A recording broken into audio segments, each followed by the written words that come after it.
We used to go on a lot of picnics in the summertime, and it was when Mother and Daddy first moved here from Canada, and they had started building a little house on a lot in Altadena, and we had gone swimming clear up at sunlight we had just our bathing suits on, and as we were coming back home, we saw this glow in the sky, and Mother said, "Look, John, look at that glow," and he said, "Margaret, that's our house." And when we got up, sure enough, there was our house in flames, and we were all in our bathing suits, everything burned. And my brother, who was a little scallywag, jumped out of the car, ran into the kitchen, and grabbed an egg that was hard-boiled on the sink. He could have gotten in a lot of trouble.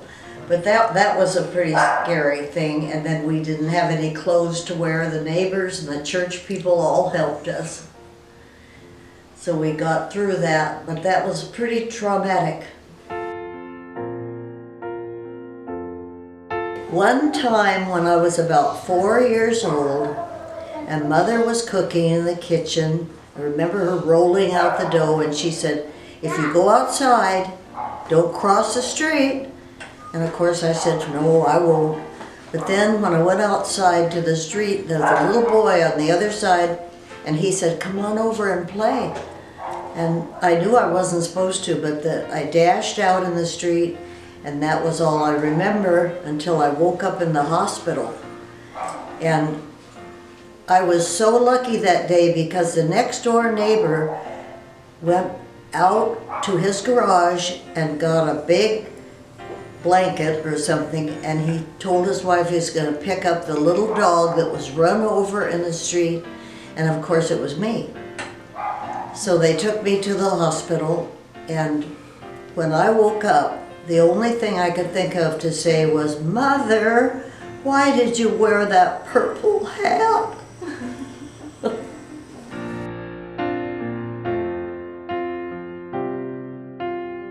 I just remember that I had somebody walk me down, and I had a whole lot of flowers, and I don't even remember. Oh, that was Eddie Hansen. You know him. Oh yeah. Eddie Hansen, he was the president of our class, took me, and there was a dance afterward, and it was pretty exciting. And aside from that, I don't remember, except that I didn't like the dress. Mother said, "You can't have a new dress just for being Queen of the May." So I wore somebody's bridesmaid's dress, and it wasn't very cute. But I held the flowers up so they wouldn't see my dress.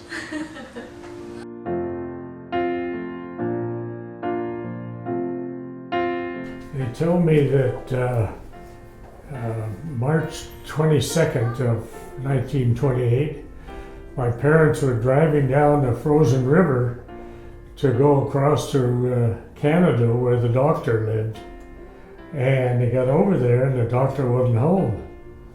So they came back across the river in the car, frozen river, to Baudette, Minnesota, and found a midwife. So a midwife delivered me, and I was 14 pounds, and my mother was only 4'11", just a small lady, but I guess she didn't have too much trouble with me being born, and so I was born 4 pounds, they said 14 pounds and 13 ounces, and our first son was born 4 pounds and 13 ounces. So that was Brad. And so I guess we went home after a few days with the midwife, and we were living on a farm up the river from Baudette and across the river from Canada. And when I was 2, my folks decided that there wasn't much future in Minnesota because farming just couldn't make it in those days. So they decided to put my brother and myself in the car. He was 5 years older than I was. And they put us in the car and started for California. And ended up in Los Angeles first, Glass Elk Park, which is kind of like northwest Los Angeles. We lived there for a while, and my dad worked in a poultry market. They killed chickens all day. I don't know how he did that, but I don't think I could have.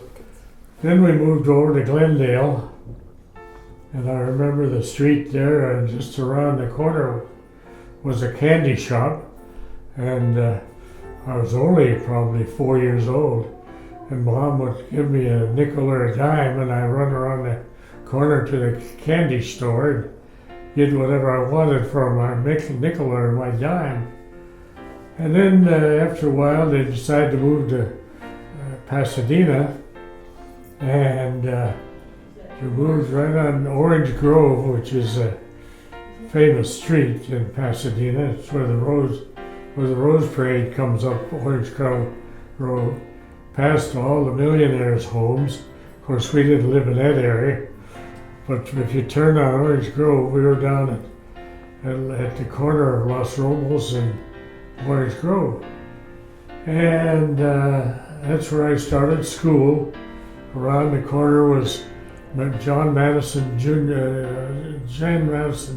Elementary School, and I went to school there until I was in about second grade, and then we moved up to northeast Pasadena. In fact, some would call it Altadena, and that's where I spent all my life until I got back from the Navy and found Ann, and we got married. I was a month short of 21 when we got married.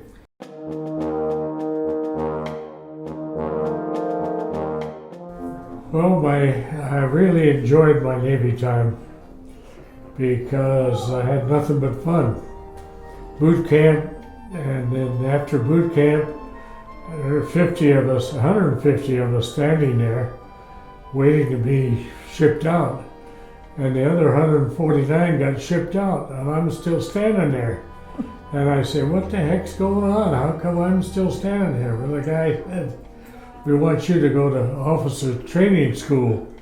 And I said, uh-oh, what does that entail? They said, well, first thing you'd have to do is sign over for another 4 years, which would make 6 years of Navy. And I said, nah, I answered too quickly. Looking back, I wish I had taken them up on it. I still met Annie, I think, which is important. So anyhow, I told him no, I didn't want to sign over.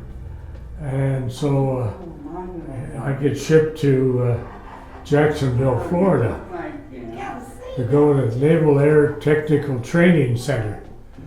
And when I'm there, of all those funny things, there were four platoons. 3 of them got the measles, and I was in the other one. And they said, when we were finished, they said, well, look, there's only so few of you guys. You can't choose just any school you want from here. You can only choose either air control tower operator, or weatherman, or aerial photography. I think that was about it. So I said, oh, where is that aerographer, the weatherman school? They said, that's in New Jersey, not too far from New York. I said, oh, that sounds like fun. So I chose weatherman strictly for where it was. So I went up there in the fall of '46 and went to school there for 4 months and graduated, of course. And when we graduated, I was about the middle of the class, and I drew Alaska for the next point of service. And I said, uh-oh, I don't think I want to go to Alaska. especially down on the Aleutians. And I looked around and there was a guy that I don't know where he was from, but I said, you know what? You drew Pasadena, or you drew Point Mugu. Terrible place. You don't want to go to Point Mugu. I'll trade with you, and you can go to Alaska. Oh, he said, okay. So I ended up going to Point Mugu, which was only 80 miles from home. So I would be on 2 days and off 2 days. I could drive home for 2 days.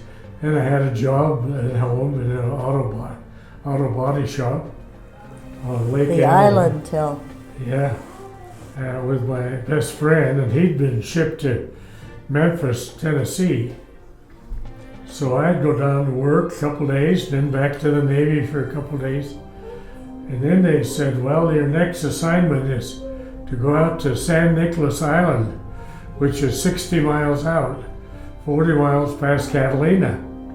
I said, oh, that sounds like fun. So they shipped me out there for 2 weeks. And I don't remember how I got, who cooked for me or whatever, but I had a good time out there. And I was 2 weeks out there and then 2 weeks home. And then 2 weeks out there and 2 weeks back to Point Mugu again. So after about 6 or 7 months of that, they said, okay, Johnson, we gotta ship you out you gotta go to sea. You got 6 months left in the service, and we're gonna send you out to sea. I said, okay. Then they assigned me to a ship. It happened to be a troop transport that was there in San Diego. And I get on the ship, and we cruise all the way up to San Pedro. And then after a while, they said, well, you gotta go back to San Diego. So I go back to San Diego, and of course I got seasick going back to San Diego. And that was my sea duty, all the way from San Pedro to San Diego. And after 6 months there, and I could go home a lot on weekends and so on. And they said, okay, Johnson, we're gonna separate you, you're gonna discharge you. I said, okay, I'm ready.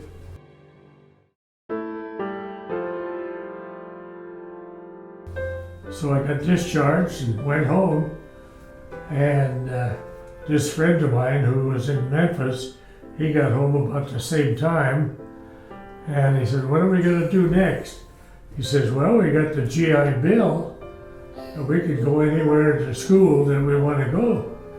So we chose a business college in LA called Woodbury Business College. And I don't know where it is now, but I don't think it's there anymore. So he and I signed up and went to Woodbury College for 2 years. And he graduated in accounting which he wanted. And I signed up for international relations, which means I would get to travel around the world somewhere probably. And so we went through 2 years of Woodbury, graduated, we go home, and I go to work with my brother in the plastics business, and we got along pretty good. But after about 5 years... Tell about the hula hoop. What's that? Tell about the hula hoop. Oh, and that was when first of all, we had a guy come up from Mexico and wanted help starting the same kind of business in Mexico City. So we helped him, and he came up, sent people up to train, and we bought machinery for him and shipped it down there. And finally, my brother and I weren't getting along too well. So one day I said, I quit. I've been offered a job in Mexico City. He said, oh, that sounds like fun. So I accepted the job in Mexico City. It was a lot of fun. In fact, the kids all learned Spanish, and I'd taken Spanish through school.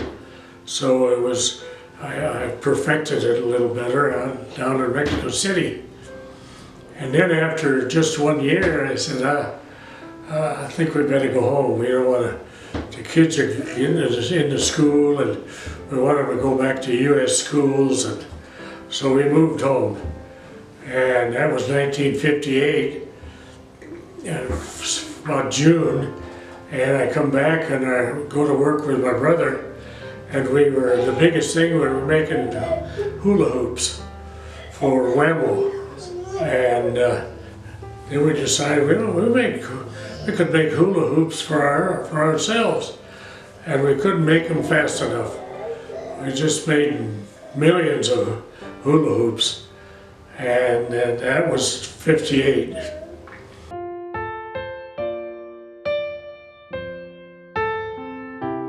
One Sunday in 1947, we had just moved to the east part of Pasadena, and I had graduated from high school, and I told Daddy, I really need a car.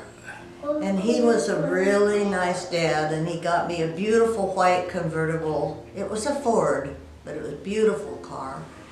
And we were just starting to go to a brand new church, and I thought I looked pretty good that day, but I guess I really did, because driving out of church in that car, there were a bunch of young people standing on the sidewalk, and I stopped and they waved, and I noticed a certain guy with a sailor hat on, and he was awful cute, and he was giving me the eye. And so I didn't think too much about it, went on home. And then pretty soon he came over, he found out where I lived, and he came over and we started dating. And that led to our getting married in 1949. And we have 4 beautiful children. I think they're beautiful. And it's now 66 years later and we're still together.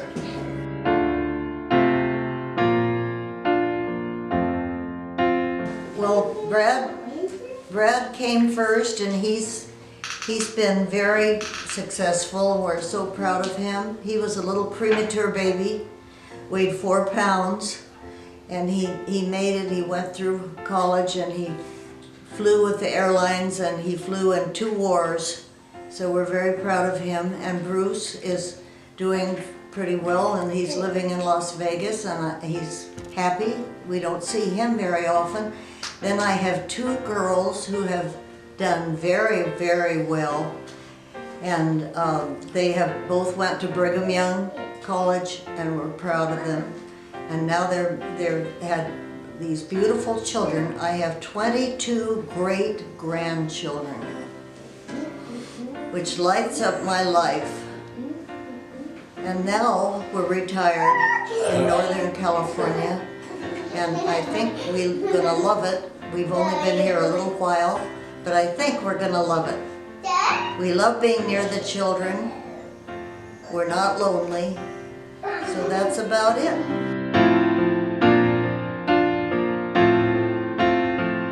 Doesn't talk about it. And I guess it's because the memories are not very good. But when he came back, he was kind of a different kind of guy. But he was a door gunner in a helicopter. And we thought maybe he might not make it. We were so happy to see him come back home.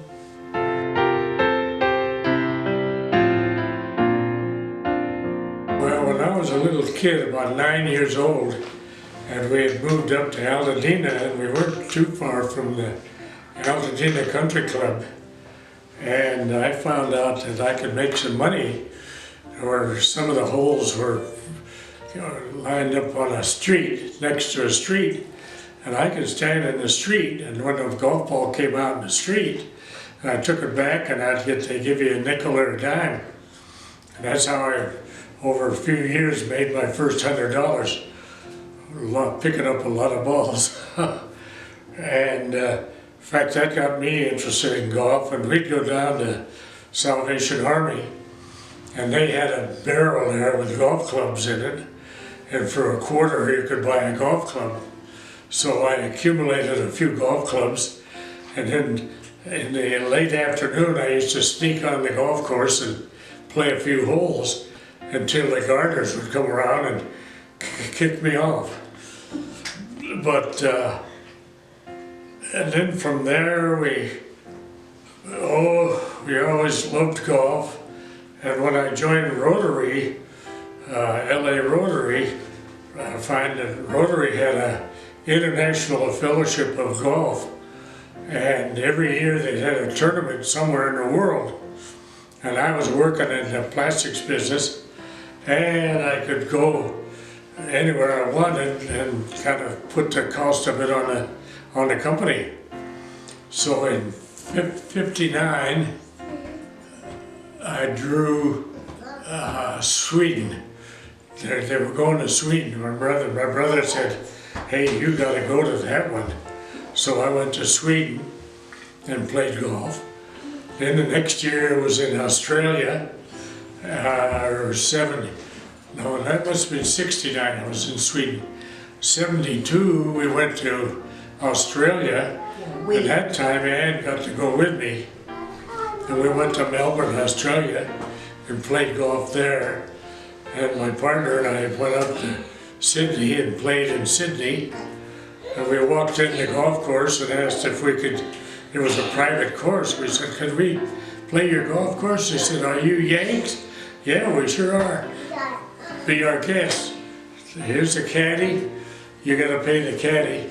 But other than that, it won't cost you anything." So we played golf in Sydney, Australia.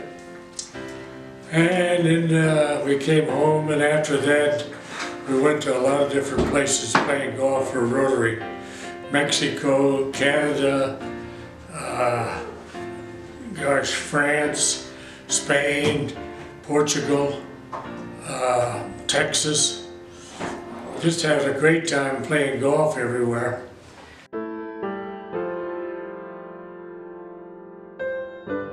I loved living in Mexico, and with my children I got a lot of help. I never had to iron In Spain, he asked about Spain. or cook anything because I had people working there, and it was a really wonderful kind of life. We made a lot of friends. It was a great experience, but I was really glad to come back home too.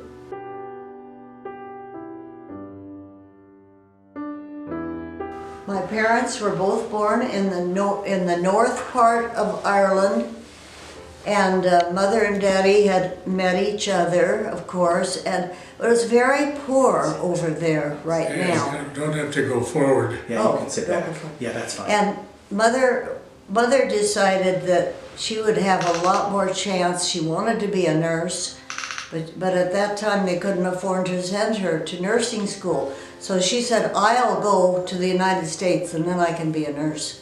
So she went ahead, and she went to Canada first, and then she wrote to my daddy and said, "If you'd like to come, I'll help you, John." And so she sent some money to my dad. He sent her a letter back, and I found the letter years later, and it said, "Maggie, I'm sending you a wee ring." And I still have the ring with a little ruby in it. And Daddy came out to Canada, but it was too cold in Canada. The doctor said, "You won't live long, John, if you live here." So they came to California. And that was a good thing for us. 4 kids there? Not me. I'm the only one born in California. The rest were all born in Canada. And I'm glad they came to California. I was a California baby.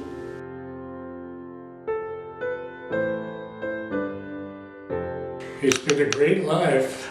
It has And been. we're very I happy. didn't realize until I started talking about it. Very happy with the way everything turns out, including moving to Sacramento I think Sacramento was a good move. for the end of our lives.